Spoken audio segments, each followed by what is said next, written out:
This video tells the full real story of the North Hollywood Shootout 1997, one of America's most infamous bank robberies, where two heavily armed robbers faced off against outgunned LAPD officers for nearly 45 minutes.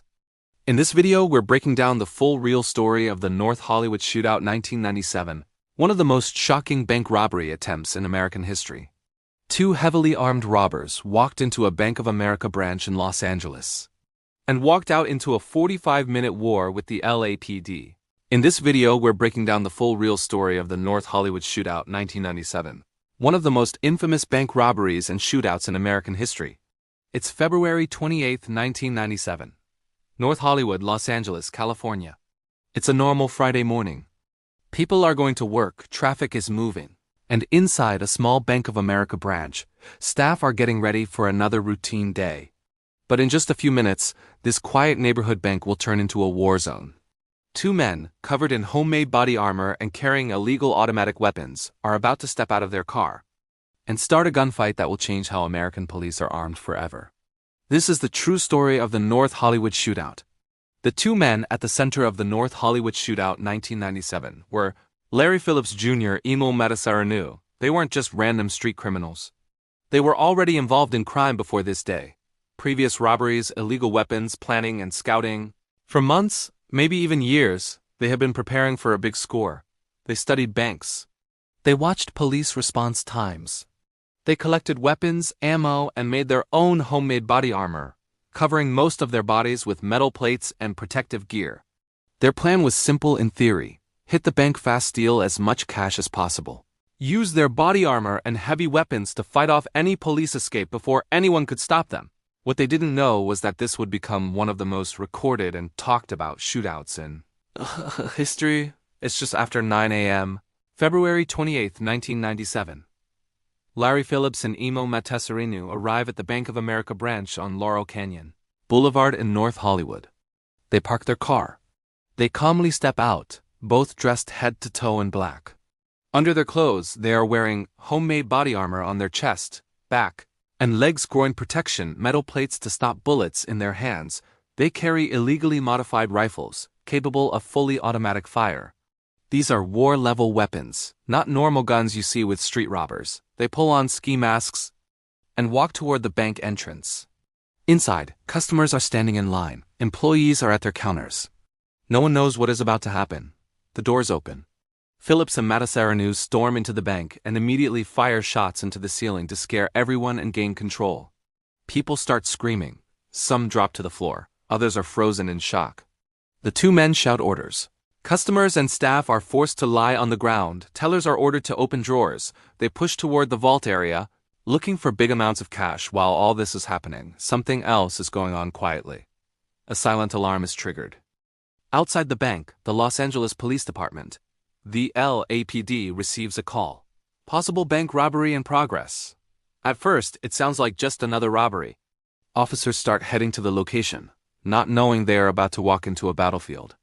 As the robbers are stuffing money into their bags, the first LAPD patrol cars start arriving outside the Bank of America. The officers are armed with what most police carried at the time: 9mm pistols, some 12-gauge shotguns, good enough for normal situations. But today was not normal. Outside, the officers begin to position themselves around the bank, taking cover behind cars and walls. At around 9:24 a.m., Phillips and Matasareanu decide it's time to leave. They walk toward the door, money in their bags, rifles in their hands. As soon as they step outside, they see police. And the police see them. And then, the North Hollywood Shootout really begins. The robbers open fire with automatic rifles. Bullets start ripping through police cars, walls, windows, anything in the way. The officers fire back, but their handguns can hardly penetrate the robbers' body armor. For the first few minutes, it's pure chaos. Civilians are caught in the middle. Running and hiding officers are yelling on the radio, calling for backup. Bullets are hitting everything: streets, buildings, trees. Signs. One thing becomes very clear very quickly: the LAPD is outgunned. The shootout goes on and on. For almost 45 minutes, the North Hollywood streets sound like a war movie. Phillips and Matasareanu walk aggressively, almost calmly at times, firing hundreds of rounds.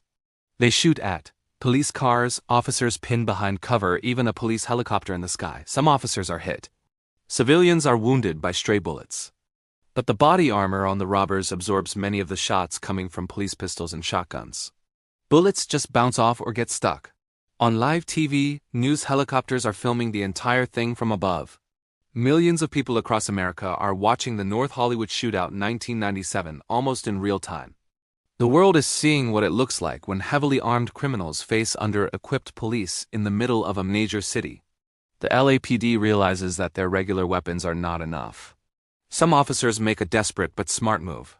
They go to a nearby gun store and legally borrow a AR-15-style rifles and extra ammunition. With these higher-powered rifles, officers finally have weapons that can reach the robbers at longer distances, punch through some of their armor, or at least hit exposed areas. More and more units arrive. SWAT officers, specialized teams, additional patrol cars. The net around the robbers slowly tightens. During the shootout, one of Philip's rifles jams. He ducks behind a car, tries to fix it, and switches to a handgun. But now his firepower is reduced. Police bullets begin to hit him in the hands and arms. Wounded, bleeding, and surrounded, Larry Phillips Jr. realizes he is running out of options. In the middle of the street, under fire, he puts his handgun under his chin and shoots himself. Phillips dies on the scene. Meanwhile, Emo Matasaranu manages to get into a car and tries to escape, still firing at officers. A group of police units chase him. His car is eventually disabled. He steps out and continues shooting, but this time officers with rifles respond with heavy fire. Matasaranu is hit multiple times in his legs and is brought down. He ends up lying on the ground behind a car, wounded and unable to move.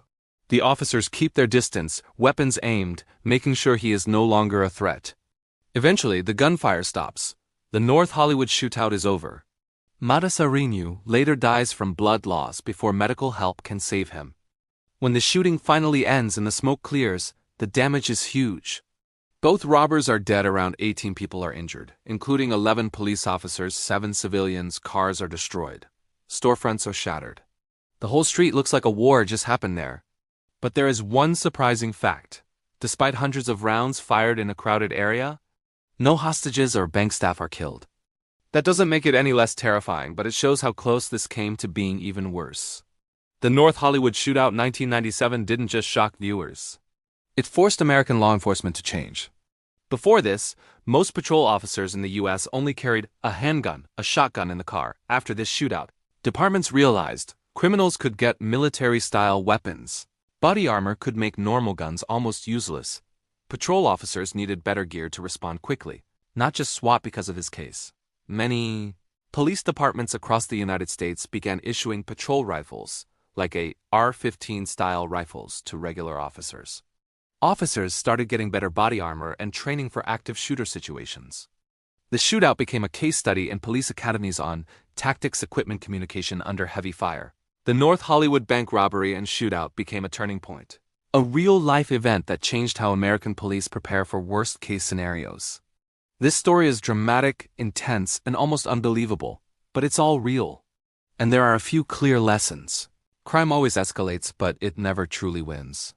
Phillips and Matasaranu prepared for years, collected weapons, armor, and planned a massive heist.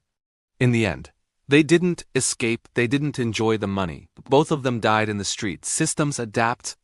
The LAPD was outgunned that day, but they adapted in real time, grabbing rifles, changing tactics, and afterward, the whole system upgraded. Real violence is not like the movies. What some people see as cool in films, bank robberies, shootouts, big guns, in real life means officers badly injured, civilians traumatized. A whole community shaken for years. This was the full real story of the North Hollywood Shootout 1997, one of America's most infamous failed bank robberies. If you want more real-life true crime and bank robbery stories like this, make sure to hit the like button, subscribe to the channel, and tell me in the comments, which real case should we cover next?